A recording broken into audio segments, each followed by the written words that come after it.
ఈ ఎస్ అనే అక్షరంతో మీ పేరు మొదలవుతుందా? అలా మొదలైన వారికి 2026 సంవత్సరంలో అద్భుతంగా ఉండబోతుందండి. ఎస్ అనే అక్షరంతో పేరు మొదలయ్యేవారు సుమను, సుశాంత్, సునీత ఇలా చాలామంది ఎస్ అనే అక్షరంతో పేరు మొదలైన వారికి చాలియన్ సిస్టమ్ ప్రకారం గనక చూసుకున్నట్టయితే మూడవ నంబర్ వస్తుంది. అదేవిధంగా పైథాగరస్ సిస్టమ్ ప్రకారం చూసుకుంటే ఒకటవ నంబర్ వస్తుంది. అదేవిధంగా ఈ 2026 సంవత్సరాన్ని గనక మొత్తం కూడినట్టయితే ఒకటవ నంబర్ వస్తుంది. 2026లో నవనాయకుల్లో రారాజుగా గురుడు ఉండబోతున్నాడు. గురువు నంబర్ చూసుకున్నట్టయితే మూడవ నంబరు.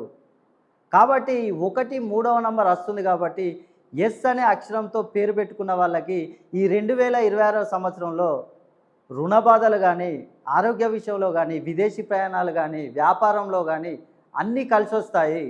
రాజయోగం ఉంటుంది. మీరు గనక ఎస్ అనే అక్షరంతో మీ పేరు మొదలై మీకేమైనా సమస్యలు ఉన్నట్టయితే ఒక్కసారి నన్ను సంప్రదించండి. మీ సమస్యలు మొత్తం పరిష్కరిస్తాను.